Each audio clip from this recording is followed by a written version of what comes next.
Hello, everyone, and welcome back to another episode of the Victory Over Vices podcast, brought to you commercial-free by addictionhelp.com. I am your host, Dan Hauser, and today we are going to try to answer the question, are athletes addicted to the sport they play? Let's get right into the show.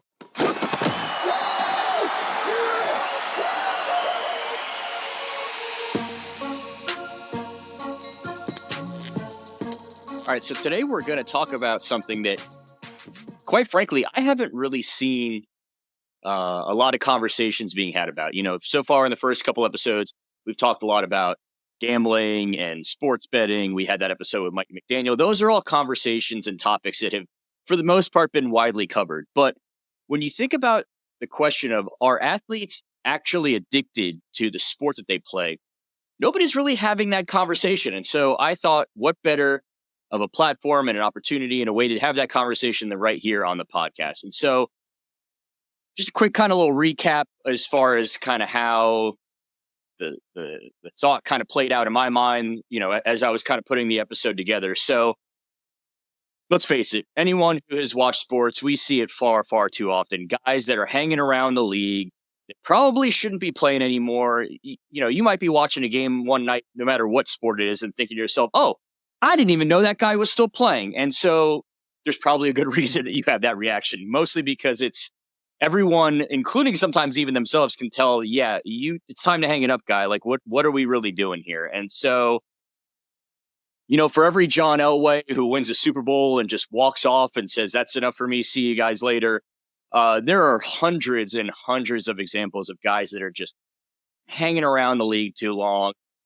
Their team that they have played for almost their entire career, or in some cases their entire career, doesn't really want them anymore. And so what you end up with is Michael Jordan in a Wizards jersey, Joe Montana playing with the Chiefs, Joe Namath playing with the Rams, Jerry Rice limping around up and down the field in the Seahawks jersey, Patrick Ewing finishing up his career with the Magic, Emmitt Smith with the Arizona Cardinals, Ken Griffey Jr. with the White Sox, even Peyton Manning in that final season with the Broncos to an extent. Now, yes, I understand they won a Super Bowl.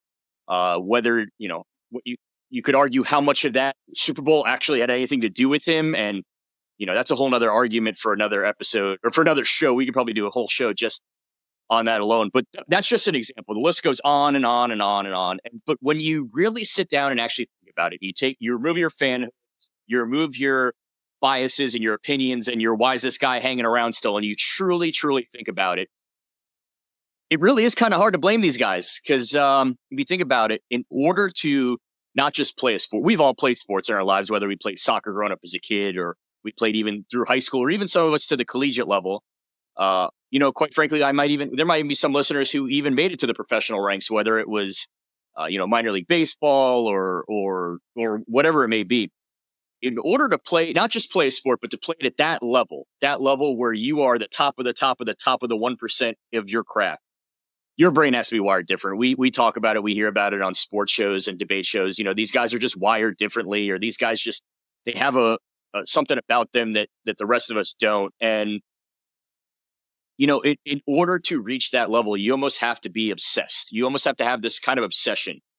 The rest of us, we wake up in the morning and we might say at night when we're going to sleep, tomorrow morning, I'm going to wake up early. I'm going to go to the gym. I'm going to go for a run. I'm going to get a little exercise in me before I go to work. That alarm goes off. We hit the snooze button. Big deal. For us to do that, it might be, it might not be the best way to start your morning because you wanted to get up and exercise a little bit. But realistically, at the end of the day, it's not going to prevent us from doing our jobs at an elite level if we just don't go to the gym in the morning. If you're an athlete, though, it's a whole different ballgame. You can't just say, "Oh, I'm gonna hit that snooze button. I'm not gonna work out today." You've got to get up for practice. You've got to go to the gym before class. Whatever it is that you need to do to keep, not just maintain, but improve yourself as an athlete, you have to do it. And so on top of that, most of these professional athletes we see have basically been playing their sport since they could walk. Yes, we have heard those stories about athletes who some high school coach finds them, hanging around in the gym, messing around and says, "Hey, come try out for the team." And next thing you know, you've got the next big superstar. But for the most part, these guys and women too, this is not exclusive to just men's sports, women too, they're doing this from as the time they can walk, that's all they ever do with their entire life, basically, as long as they can remember. They through high school, middle school, high school, college, professional ranks. And they have to just keep doing that one thing over and over and over again in order to get to that point where they are essentially better than 95, 98, sometimes even 99% of anyone else who has ever done it. And then on top of that too, another thing you have to factor in is that for us normal people, we can, for the most part, work in our career fields for as long as we want. Yeah, most people retire in their mid-60s. Some people choose not to, but for the most part, we can continue to do our jobs well into our 40s, 50s, even our 60s. So unless you are a professional golfer or you're Tom Brady, you're as an athlete, you're done. If you can even hit 40, you have had one heck of a career that most people don't have. And so, in fact, most professional athletes are done within 5 years of turning pro. In fact, in the NFL, it's even shorter. According to Statista, the average NFL career lasts roughly 3.3 seasons. So you think about that too. The Tom Brady's of the world, the Michael Jordans of the world, all those names of athletes that we listed that kind of hung around and were in weird jerseys. Those athletes made enough money where they made generational wealth. And by that, I meant when they finally did decide to retire, yes, a lot of them did go on to do second careers or do things other than just sit at home, but they had the money where they didn't have to, or they had the money that afforded them to go and invest in businesses or property or whatever it was that they were doing. Once again, though, and I think a lot of people forget this because when we see these ridiculously high contract numbers that come out in the media, we're seeing them about the upper echelon, the top 1%. But your average athlete, on top of only maybe playing 5 years, or if in the case of if you're an NFL player, you play three seasons basically, they're essentially making the league minimum. And yes, that's not to knock it. I'm sure that almost every single person listening or watching this right now would say, yeah, I'll go play football in the NFL for 3 years. I'll take the league minimum. Sign me up today. How do I do this? And the players who did it would agree with you too. I mean, I don't think that anyone's going to say that they didn't make good money. What they didn't make though was the amount of money that sets them up for life. They leave their sport and they've got to go jobs like the rest of us do. Real jobs, if you will.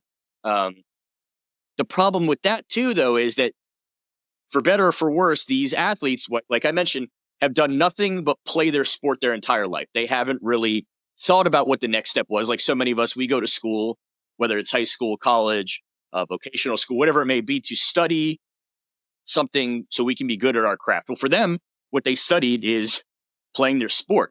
So many of them retire and leave, and they just don't know what to do with themselves. They don't know how to be a father or a mother or a spouse or just a regular member of society. And unfortunately, we have seen far too many stories in the news over life, basically.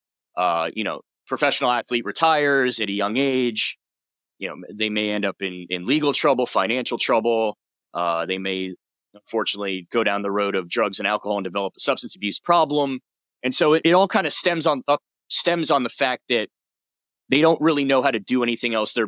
Their brains are wired where they go all in 175% on whatever it is that they put their mind to. And so this all is a very long way of getting to the question that hopefully we're going to answer today. Like I mentioned off the top, are these professional athletes actually addicted to the sport they play? So when we come back, I will be joined by a medical expert to try and get the answer to that very question of, are athletes addicted to the sport they play? We'll be right back. All right. Welcome back to the show.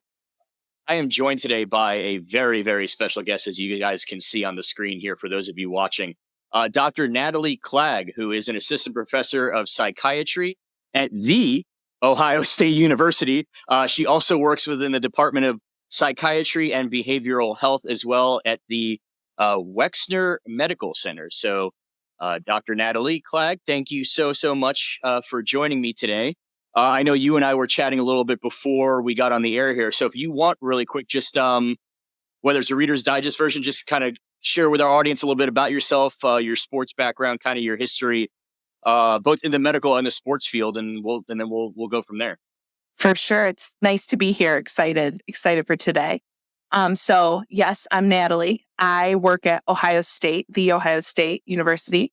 At our medical center, Wexner Medical Center, we have an addiction medicine facility here called Talbot Hall. And I work here on our withdrawal management unit. I also do some outpatient work here. I do some training with our psychiatry residents to help them learn some dual diagnosis and addiction treatment skills. In terms of my sports background, I was an avid softball player for many, many years until I succumbed to a tragic injury of being stepped on, broken leg, and then eighth grade me had different priorities and was not the ideal patient. So did not allow that to heal how I should have. So that was how my sports career came to an end. But, been a football fan all my life. Love watching baseball. Nothing's better than a summer day at the baseball field. So excited to be here and talk about this stuff with you today. Yeah, so you being from Ohio, I'm sure sports are rich in your blood growing up your entire life. Of course, yes. I'm from that lovely part of Ohio where we are still in Ohio, but we're very 50-50 split. Ohio State, Michigan fans, go Bucks for anyone who wants to know where I stand. But yes, we're very 50-50 split up there. So there's a lot of passion in my background regarding college sports and all sports. So definitely a big, big part of my life growing up. And you mentioned as well, too, before we came on that your office as a whole, you guys do work sometimes with some student athletes. So I would imagine they're also that kind of dynamic as well, as far as getting a chance to interact with a lot of the student athletes on campus, whether it's in a day, a week, month, whatever that dynamic may be. Yep. We deal with student athletes coming through on our end and the psychiatry end, we're ever present and supporting them. All students are athletes. We have some of our providers that are involved very closely with the teams. So we just try to provide that open space for our student athletes to get any help that they might need. And that's something our department really prides itself on, that we're really involved in supporting our students in that way. Awesome. All right. Well, you know what? I've been teasing this question long enough, so we're just going to get right into it and we'll go from there. Natalie, as someone with your background, with your knowledge of sports, with your interaction with athletes, in your opinion, and I know this is not a yes or no answer, but in your opinion, do you think that athletes, especially when you're at that high level, so even at the level of D1 collegiate athletes that you guys see at Ohio State being in the Big Ten, that's basically minor league football at this point. Do you think that these athletes, when they're at that performing at that high of a level, do you think that they're actually, quote unquote, addicted to their sport in the same way that people may be addicted to any other vice that may be, whether it's drugs, alcohol, gambling, exercise, anything? Do you think that there is something, whether it's the wiring in their brain, that they may actually be addicted to the sport they play? So, as any good doctor will do, I'm going to say, this doesn't apply to everyone. This isn't a blanket statement, right? Do I think it's possible? 100% absolutely. So when we think about addiction, the concept of addiction kind of goes through 3 stages. So there's that first stage, that binge intoxication stage, that part where your brain gets that big surge of really good feelings, those neurotransmitters that the brain thinks is super yummy. And those come with substances, those comes with behaviors. And with exercise, we get those exact same neurotransmitters, that big dose of dopamine, those big endogenous opioids is what we like to call them, the things that make our brain say, oh yeah, I really like this. And so with exercise, with intense physical activity, those things come in the brain and they tell the brain, this is good. We really like this. And so people who have a brain primed for addiction, a brain primed to lean into things a little harder than others, they can feel that really positive, rewarding experience from exercise. And then when we move into the next stage, the withdrawal stage, we think about things like irritability, having trouble sleeping. When people are exercising maybe on the heavier end, we see them go through those same things. irritability, trouble sleeping when they don't get their normal exercise, and then they crave it. So think about how do they get to that next step, that next milestone. So when we know that athletes are getting this same neurotransmitter response in their brain, then we know that when we take away that exercise, they can have that same response. So while no, not every elite athlete is addicted to their sport, it is 100% possible that someone could find themselves falling into the same patterns that someone who has an addiction may fall into. Of course, I think, like you mentioned off the top, and we'll say it again kind of as a disclaimer, when it comes to addiction as a whole, obviously, it's tough to speak in blanket statements because every person is unique and everyone reacts to things differently. But you brought up some amazing points as far as similarities that they show, whether they're character traits, personality traits, and whatnot.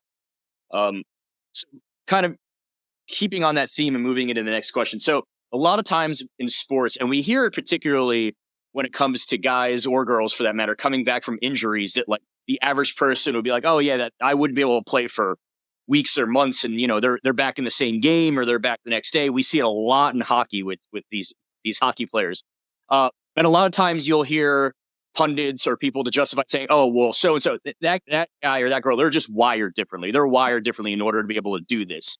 And so is that a real thing? Are athletes' brains, quote unquote, wired differently in order to be able to not just get to that level, but maintain that level, continue to grow from that level, and also, like we mentioned, to be able to come back from injuries that the mortal man, so to say, would take weeks or months, and they're back within a matter of hours or days. For sure. So, when we think about athletes, there have been studies done on gracious athletes who have been willing to be involved in science, and they've done brain scans on these folks to see how are their brains. And we've seen there are differences in the brains of these elite athletes. So when someone does the same activity over and over and over, like we see in these people who are elite athletes who've trained for this since they were 3-4 years old, before they could write their name, they knew how to swing a golf club, so they have that muscle memory that becomes a real thing for these people. And so what we've seen is there's an increase in something called the white matter in the brain. That's the part of your brain where signals move through to tell your brain what's going on. So they have this increased efficiency in their white matter, so they can move signals through their brains more quickly. They can figure out where they're at in space better, so their coordination is improved. We know that their time to react to something is better because they're able to get that signal through their brain more quickly. So while we don't know, are they born with different brains? We do know that they develop different brains, and they develop these pathways that make them more apt and more attuned to being present and there for the sport.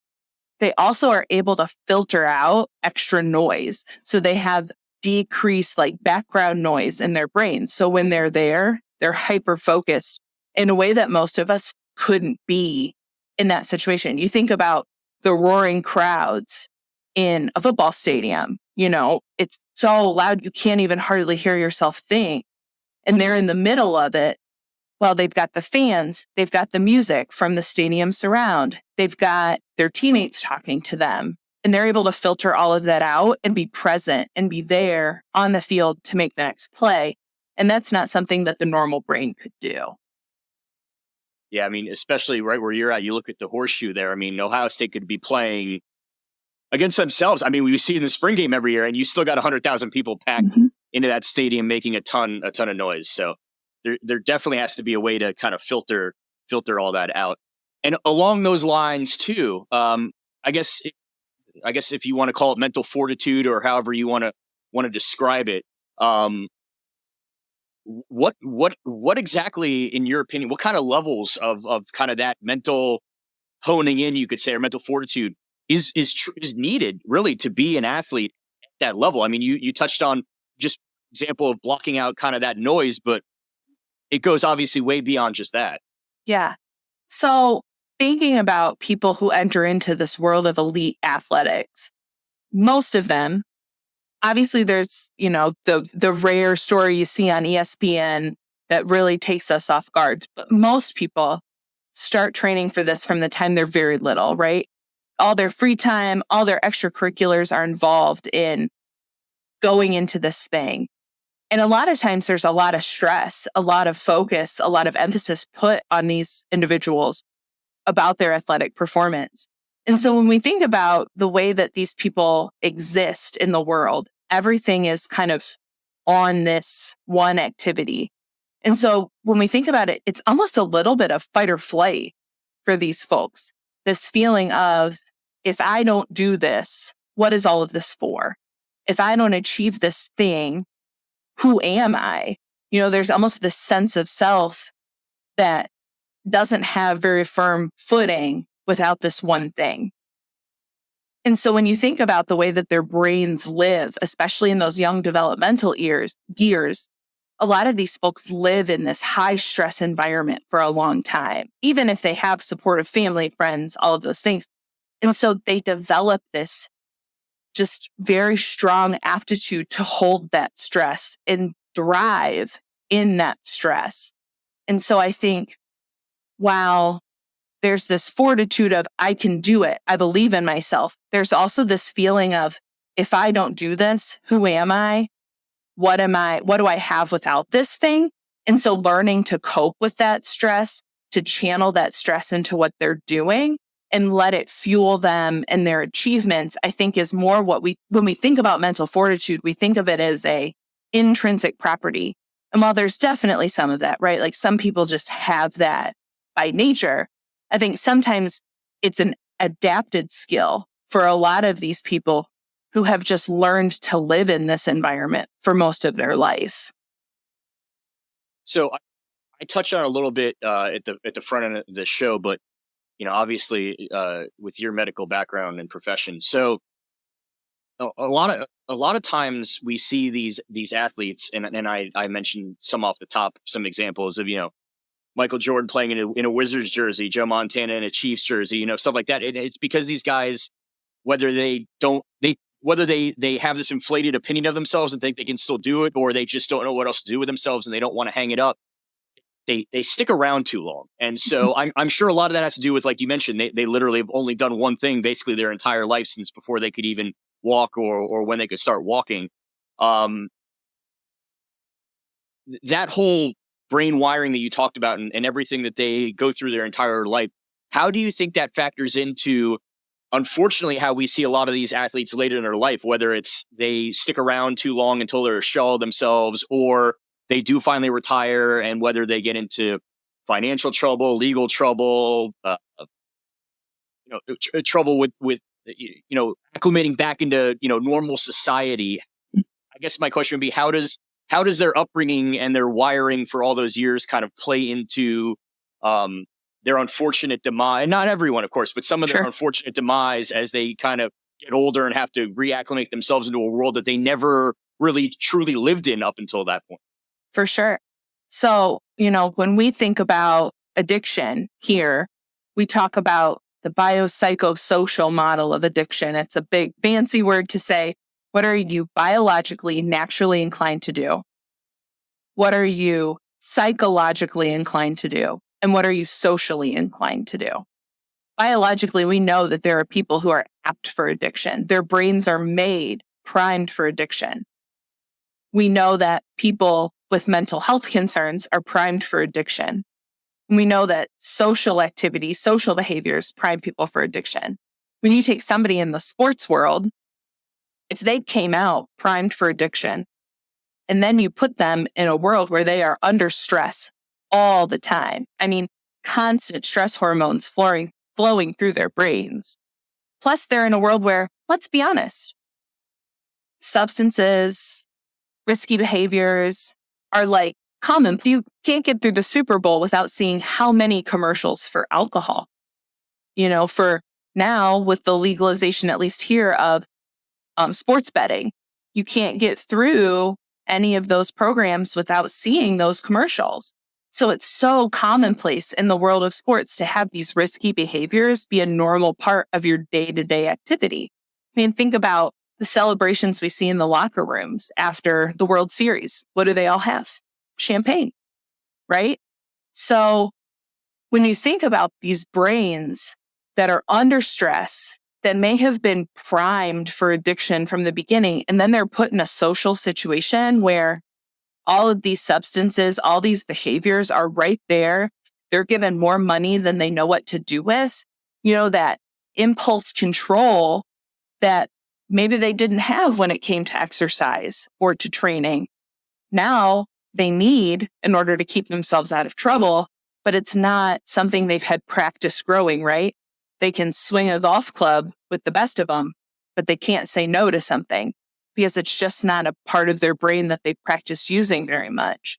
And so I think that's where we see these people get into a lot of trouble. So to kind of build off of that a little bit, an article from Vice that came out in 2014 showed that roughly 1 in 3 elite athletes develop a substance addiction in their lifetimes. Now, the majority of them, it's often related to injury because, as is the case with opioids, unfortunately, in this country, you get hurt. Especially when you're an athlete at that level, you get seriously hurt. You get prescribed an opioid. You take the opioid. Next thing you know, their brains are already wired in a way where they are more susceptible. You end up with unfortunately with addiction. But beyond just that, do you think that there is any correlation in your mind between how their brains are wired and then their susceptibility to I say traditional in a weird way because there's nothing traditional about addiction, but for more addictions, like a substance addiction or something more along the lines of things that would be more susceptible to because of that wiring in the brain. I know we've kind of talked about it a bunch, but do you see a direct correlation there in your mind? Yeah, absolutely. 100%. Dopamine is dopamine. Happy hormones are happy hormones, no matter how we get them. So, people who get them from substances or from exercise, either way, the brain is happy. The brain feels good about it. So, like you brought up injuries, when someone's injured and they can't get those happy hormones from exercise, well, by golly, you're going to get them some other way, right? Like it's something that they're still going to crave. And when they can't get it in that traditional sense, they're going to go for it from a different route. We see that so many athletes have such a trouble with alcohol, illicit substances, nicotine, opioids after they get an injury. And again, it's so normalized. It's seen as just part of the game. It's seen as just part of the journey, what you have to do to get back on your feet and get back in the game. And then there's that idea that it's going to enhance your performance, right? Oh, if you can just chill out when you're not on the field, you'll be better when you are. And so it's, that ongoing battle of when the brain knows something is happy, it's going to be hard to turn it down. And so if they already have that primed circuitry from exercise, it's just a matter of time before something else triggers that same positive response. So we're going to get you out of here on this one last question, because for those of you that are not watching, Natalie is in the heat of the battle at the moment, so to say. She is in her office at the treatment center at the facility there. So at any moment, somebody could walk in and need to steal her away for something much more important than this podcast. So Natalie, thank you. And we'll get you out on this question. So a lot of research has been done as it relates to exercise addiction, showing a correlation between exercise addiction and another behavioral issue or mental issue, whether it's an eating disorder, it's OCD, it's something to that effect. So do you think athletes as a whole, that's some of them, or even a lot of them, may be suffering from something that they themselves may not even realize they have until they've stepped away from the game, because their need to play that sport and everything that goes into that kind of masks it, or they don't have time to think about it because they're so focused on their sport, whether it is an eating disorder or they have OCD or ADD or any sort of behavioral issues. And then, once again, they retire, they leave. And then now all of a sudden they're kind of learning while they're navigating this new life for themselves. Oh, I also have this going on. And you talk about the stresses and just the overwhelming capacity or nature of it all. Yeah. So we live in a world where high achieving is praised, right? The more you do, the better you are. High achieving people are anxious people. High achieving people are people who need a sense of control.